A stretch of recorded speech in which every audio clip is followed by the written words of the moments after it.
呢座樓咧，可能就係華僑血淚史最大嘅見證啊！探索100座被時間遺忘嘅舊建築，新寧鐵路遺址建築嘅探索。本期咧就從東門站出發，前往大坑、松朗，最後到達50站。咁啊，艾水哥講嘅優波地咧，基本咧都已經一路暢通，變成大路啦。咁最搞笑嘅當然係 Anson 啦。Anson 話揾咗所有嘅地圖，都冇揾到呢個叫大響嘅地方。咁有冇可能揾到啊？因為佢叫大坑。咁最後喺商業城嘅門口咧，Anson 攞住份南方日報咧，就去問啲摩托車司機。呢個摩的大哥就話咧，佢就住喺大坑，跟住咧就同 Anson 商定咧30蚊來回，送佢過去大坑站。大坑站咧就係今日農藥肥料店嘅位置啦。Anson 當時飛到澳門，一落機咧就喺珠海坐車去到台城，跟住咧就再飛摩的去揾大坑站。有毅力之餘咧，仲做好晒功課。阿周，你之前喺火車站係咪？係啊，同大坑站影個相先。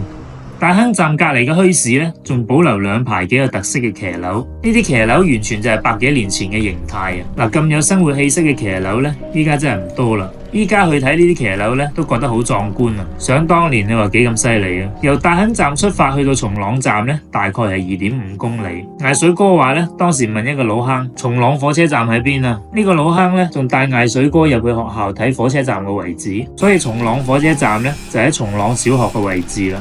同松朗火車站影個相先。松朗小學對面呢座樓咧都相當之型啊！呢度啲樓嘅高度咧真係好有100年前嘅感覺。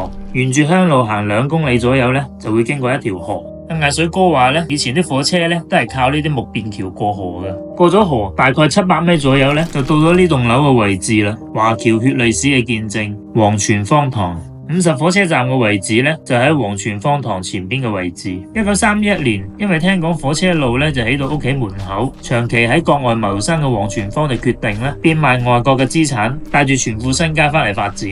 咁佢用高價咧就買咗50火車站正對面嘅呢塊地，起咗呢座3層高嘅西式騎樓建築。咁佢當時心諗喺呢個咁重要嘅交通據點起樓，做生意肯定係掂過碌蔗啦。呢座騎樓咧就分左右兩邊，永生龍呢間咧就黃泉坊自己經營，樓上咧就自住，咁另外一邊咧就出租。咁當時咧都算順風順水咗幾年，但係黃泉坊估都估唔到，當年喺國外受盡屈辱，終於可以喺自己50幾歲嘅時候咧就翻嚟安享晚年啦。咁點知咧1938年咧為咗防止日軍入侵，政府咧就要求將新寧鐵路全線拆毀，咁啊黃泉坊嘅生意啊完全唔使做啦。過咗唔係好耐咧，黃泉坊堂都因為戰亂咧俾啲盜賊洗劫，2公婆咧都不幸離世。後尾咧黃泉坊堂定係剩翻佢個新抱一個人住。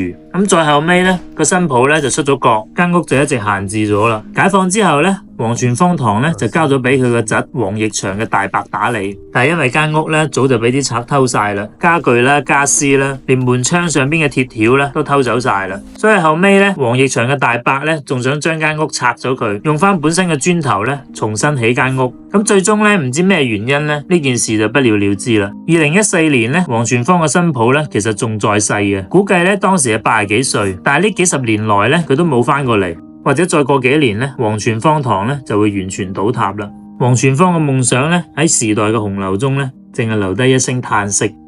下期咧，我哋係騎行50墟，睇下有咩新發現啦。